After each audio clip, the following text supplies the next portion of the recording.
Dare to Grow, A Short Guide for New Lecturers by Jotham Joe Roge. To buy a copy of the book, see the links in the description below. Chapter 1.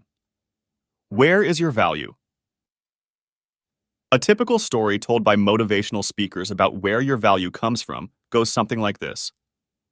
A bottle of water goes for 20 shillings on the street, 40 shillings in a supermarket, 100 in a hotel, and 200 in an airport lounge. Same water, different value. Why? Because of the context. At that point, the audience is wowed by this sublime bit of wisdom from some expert marketer. It does sound nice, and there's an important message to it indeed. But I have one problem with this analogy. People don't go to airport lounges to buy a bottle of water. I think the point of the story should be this. The kind of people you find in airport lounges are those that can and don't mind paying 200 shillings for a bottle of water, even if they know it is way cheaper elsewhere. These are the high flyers, literally, and their engagement with material things in that context is not the same as that of the guy buying a bottle of water from the street corner or at a supermarket. So, as a university academician, where is your value at its most? Dialogue with high-value context. When what you have to offer is in dialogue with a high-value context, when your knowledge and skills are constantly in real contact with the kind of people who make decisions that actually impact others, that's when your value grows.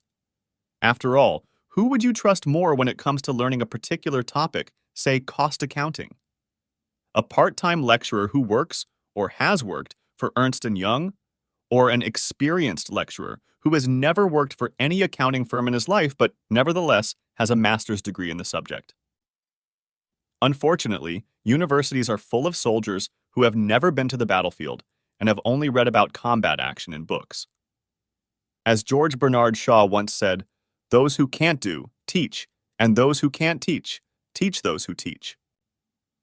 It is all too common the frustration felt by students and fellow faculty when they experience the ignorance and irrelevance of a particular lecturer on professional matters, who is also clearly bad at his or her job, but still manages to remain within the system. My point is that as a new or young university lecturer, the way to boost your value is to ensure that your knowledge and skills are always in conversation with a high-value context outside of the university, yet one that is relevant to the university. I insist on the relevance simply because we do not want to excuse the African history lecturer that claims to be of value just because he also runs an events business on the side. It is very important to be in constant dialogue with the professional world for which you are preparing your students and within your own hard-earned specialization. As a lecturer, your dialogue with the industry, as they call it, is crucial to increasing and maintaining your value in the university and as an academician in general. And by industry, I don't mean the economic side of it only. It is a matter of placing yourself in the context of those individuals or institutions that have a direct impact on society and whose decisions affect the masses. This means that you can also be in dialogue with those high academicians and professionals who shape culture, for example, through literature and mass media. Also, those who generate theoretical knowledge through research, giving us new perspectives on reality, in a way that not only helps us become more productive and efficient, but also helps us appreciate nature and humanity more. Unfortunately, universities, especially those in developing countries, are not normally the kind of place where an academician's value is expected to be on the runway to brilliant successes. Lecturers often find themselves as simply cogs in a standardized curriculum machine, offered in an even bigger and standardized academic machine. To make matters worse, we find ourselves overteaching and bogged down by administrative duties, meetings, school events, and all sorts of other things that compete for our attention. But the worst fact is that as a cog, you are very easily replaceable. After all, you are probably not the first lecturer teaching your subject in your institution. Others came before you, and others will come after you. It's simply a realization that modern education is very much a result of the industrial model, division of labor and specialization, and is often exclusively at its service. I emphasize that this is more of a problem in the developing world because universities are almost entirely aimed at one thing and one thing alone: preparing young people for the job market. I'm not saying that this role is not important. Industrial and economic development are essential for ensuring that everyone has a basic standard of living, which enables them to pursue the higher things in life, living not as animals for mere survival and propagation of the species, but as truly human, aspiring for goals that transcend biological necessity. However, stuck only at this orientation towards the job market, we risk losing sight of the other goals of a university that are also very capable of establishing a meaningful dialogue with the world and context of decisions that shape society. I'm talking about the role of culture and research as alluded to above with the example of literature and the generation of theoretical knowledge that offers new perspectives on the world we live in. Therefore, when I talk about a professional, I don't just mean the person dedicated to making money and driving the economy. Although that is very important, it is equally important to be well-versed in the merchandise of public opinion, culture, policymaking, and of course, expanding the knowledge heritage of society through research and interpretation. At any rate, the emphasis is that a lecturer's value, especially a new lecturer, will remain at the level of easy cog replacement if they do not make an effort to establish a meaningful dialogue with the real world of decisions outside the walls of the university. And I insist on the word real because one can get away with an apparent relevance in an academic institution simply because they give very good examples from the real world when they are teaching in class. It may well be, and often is, just a retelling of an interesting story picked up from the newspaper that morning. That may be good, but it is not good enough unless, of course, you are the one who wrote that article. These words from an unlikely source, Pope Paul VI, drive the point home clearly. Modern man listens more willingly to witnesses than to teachers, and if he does listen to teachers, it is because they are witnesses. Therefore, if you do not begin or maintain this dialogue, then your bottle of water that quenches people's thirst for knowledge will probably remain in a supermarket kind of place. A convenience store whose institutional brand simply guarantees some level of consumer safety, rather than an airport lounge where the high flyers meet to make decisions that drive society forward or backward. In other words, such a mentality creates the anti-culture that if you want an education or some specific skill for the job market, then all you have to do is to go shopping around for an education. Go to such and such a university of such and such a repute, and you get what you pay for, just like a bottle of water in a supermarket. When comparing universities to a supermarket, I'm not saying that they are not valuable places. Neither supermarkets nor universities.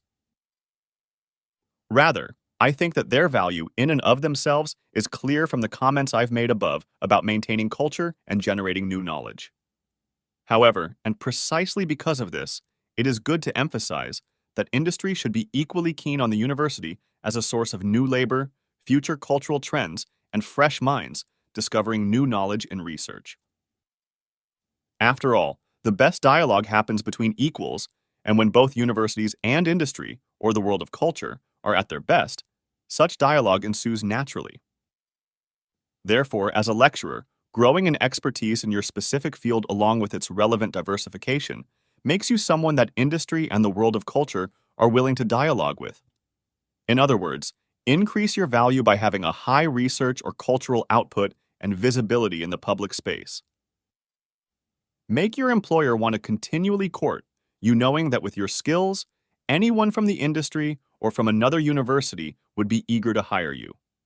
Basically, ensure your job isn't based on the sheer benevolence of your employer. By way of an example, what I'm suggesting above is a trend most often seen in the typically renowned professions in the world: doctors, lawyers, and engineers. Lecturers in the field of medicine are expected to be found not only in the classrooms, but also in the field for which they are preparing their students. Moreover, there is an explicit demand that they be in touch with the latest research and policies that affect the wider society and be part and parcel of those decisions that change the world. It is enough to imagine how highly the faculty and students of Johns Hopkins School of Medicine must have regarded their lecturer, Dr. Ben Carson, who was not only a professor of neurosurgery, oncology, plastic surgery, and pediatrics, but was also one of the top medical practitioners in the country and a cultural influence through his books Gifted Hands and Think Big. Now, hardly any of us will ever reach the heights of fame and prestige of Dr. Carson, but we often get away with the idea that it is enough to do our very best in the classroom by preparing our lectures well, with good examples from the industry or from real life, and really caring for our students. And no doubt that it makes a huge difference when we take our work seriously with the professionalism it deserves. Nevertheless, woe unto us if that's the only thing we have to offer our employer, the university, and our clients, the students. I insist, it is a very risky affair to remain at the supermarket level, one more cog in a wheel that may be easily replaced as soon as there is a change in the curriculum, or should our degree be disqualified by the Ministry of Education. Or it can even happen that after 10 years of lecturing, some whiz kid fresh from an Ivy League university comes to replace you at the blink of an eye, simply because you have nothing more to offer than your class-bound, curriculum-bound, textbook knowledge. It is a risky affair to be monocontextual, so diversify. Increasing your value. I think by now the point is clear. So now the question is, how do you increase your value? How can you ensure you are in a dialogue with those high flyers in the places that make the world go round? And how do you ensure that you are worthy of that dialogue, the kind of person that the real world wants to engage in? To draw from the analogy we began with, it is true that the bottle of water in the supermarket is the same product as the one sold at the airport lounge. In fact, it was probably bought from the former place to begin with. However, you don't just sell any kind of water bottle at an airport lounge. It has to be the best quality, or at least look like it. This is where we focus on yourself as an individual, with all your life experiences that add an essential human touch to your work as a lecturer. Firstly, it would be a big mistake on my part to assume that you have qualified for your teaching job at your university without having worked really hard for that position and without any prior contact with the world of work or culture. Most of us have made great sacrifices to acquire our master's degrees and PhDs, in addition to having had a pretty interesting life. There's a lot to offer to the young people in our classrooms and our fellow faculty members that will be indeed very valuable for their own life journeys. If, at the end of the day, university education is meant to prepare young people for all aspects of life and create a community of thinkers, then there must be something of value coming from the fact that you were not born yesterday. You are likely a testament of someone who has made it in at least one interesting aspect of life and can offer insights on how you did it. Who knows? Someone in your classroom may be dying to know how to make latte art, those beautiful feather patterns made of cream on your cappuccino. And your past life as a barista may be just the thing he or she needs. Therefore, value comes first of all from the unique life and professional roles you have had in your past. First-hand experiences that can be brought into the teaching space in a meaningful way. For instance, I had the fortune of being taught physics in high school by a real nuclear physicist, not just any teacher who had learnt high school physics in order to teach it to others. I also had the luck of being taught chemistry by a real chemical engineer. It's true that they were no longer practicing their former professions, but because of their non-textbook and above-average knowledge of their subjects, especially added to by their professional experience, our class topped the country rankings in both physics and chemistry when we did the national high school exam. And these teachers were irreplaceable because of the unique personal thing that they each brought into the teaching space. I've tried to do the same in my university lecturing. Although my specialization is in contemporary Western philosophy, specifically in post-Enlightenment ideologies, I've always found it very refreshing for both students and myself to bring in aspects from my interest in psychology, art, and of course architecture, which I studied as my first degree. I'm not a practicing architect anymore, although I'm still an artist, yet many things I've drawn from my former profession and things that I constantly read about insert a unique perspective to the standardized curriculum that I have to be a part of. And they add value to what I'm teaching precisely because of their connection with the real world. Arguably, academia should have a space exclusively for speculative thinking within a specific subject matter. the kind that is purely theoretical and disconnected from the real world. This may be useful even if it is only for the sake of sharpening some intellectual tools. I sometimes tell my students that philosophy is like going to the gym. You spend hours running on a treadmill, yet you haven't gone anywhere. But it is those who run on that machine that outdo the rest in the field, because they have been in a controlled environment where their movements could be studied and errors corrected before they finally hit the road out there in the open. And it is this extra thing from outside your standard academic specialization that is essential for ensuring that the university remains an interesting place and never stops dialoguing with the real world.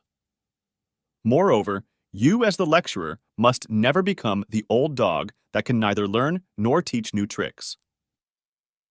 Your extracurricular interests, brought into the teaching space in a relevant way, also protect the students, the new dogs, from becoming like your old, outdated, and yellowed notes that are repeated every semester without the students knowing it, simply because you get a new lot each year that has no prior experience of your outdated methods. For this reason, we now come to the idea of the Jijenga hour that ensures you don't end up feeling and becoming outdated and irrelevant to your own self. End of Chapter 1.